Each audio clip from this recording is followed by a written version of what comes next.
Let me show you how I store my handmade cards. Come on in. Hello everybody, it's Julia Laird with Senior Susie Stamps. I see this question come through some of the Facebook pages that I belong to fairly often, and it is, how do you store your cards once you have them made? So I have a stack of cards here, and there are several different sizes. These are the big square cards that I make that are 5¼ inch square, and they all will fit in this large 5½ inch square envelope. Then I have some mini slimline cards, and they go in the number 7 coin envelope. And then I have some A2 size cards that I want to get packed up and put away. So these cards all, of course, go in an A2 size envelope. And then I have some smaller 4¼ inch square cards, and they go in a smaller 4½ inch square envelope.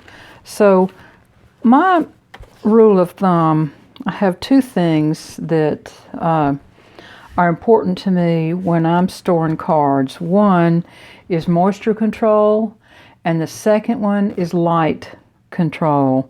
I want to make sure that I keep my cards in the dark and that I keep them to where the moisture can't get to them.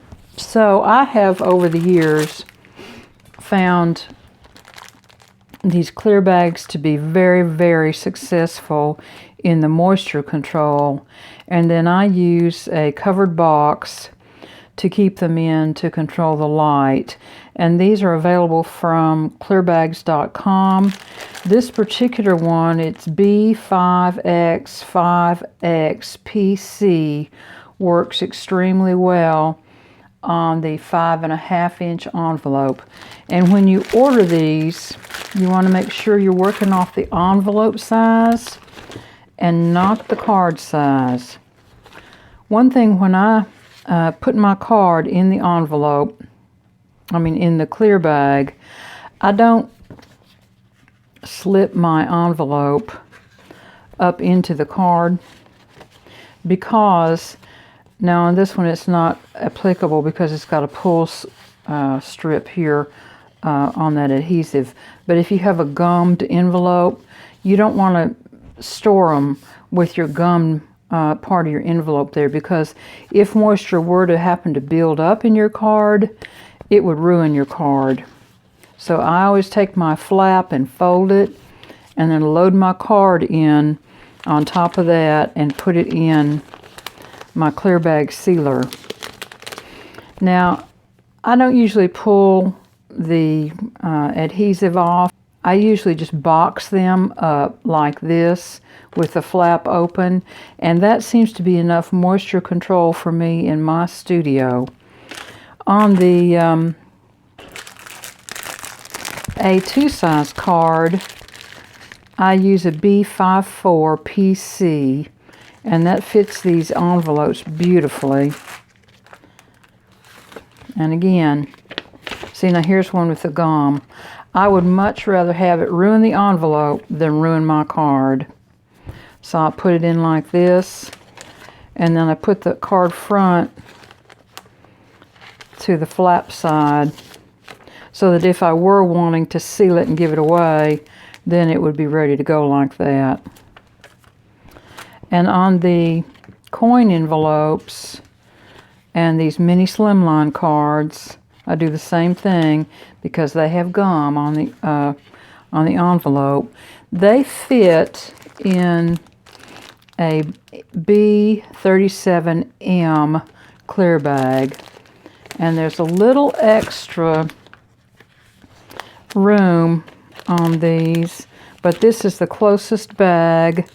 I got in contact with Clear Bags, and we decided that this bag was the best bag for this size card for the mini slimline. And you can fold it over because of the way the flap is on these, and seal it off if you want to and pull it down nice and snug. Again, I don't usually do that.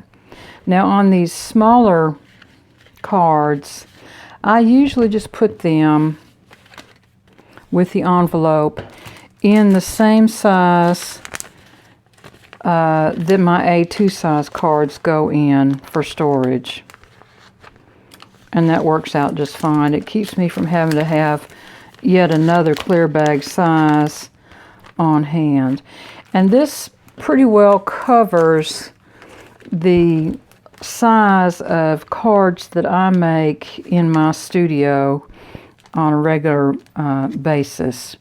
When I am storing these, I will usually take an old envelope box like this that has a nice lid on it that I've saved, and I'll go ahead and load them up in here.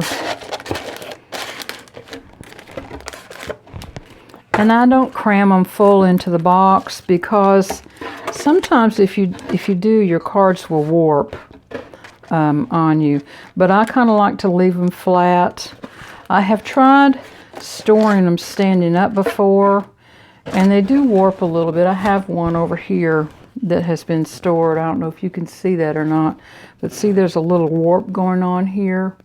So I have learned over the years to store them flat and to try to store them with like-size cards in their box. And that seems to work very well in my studio. So I hope this little tip has helped you in storing your cards. This is Julia, and I'll talk to you again soon. Bye-bye. Have a great week.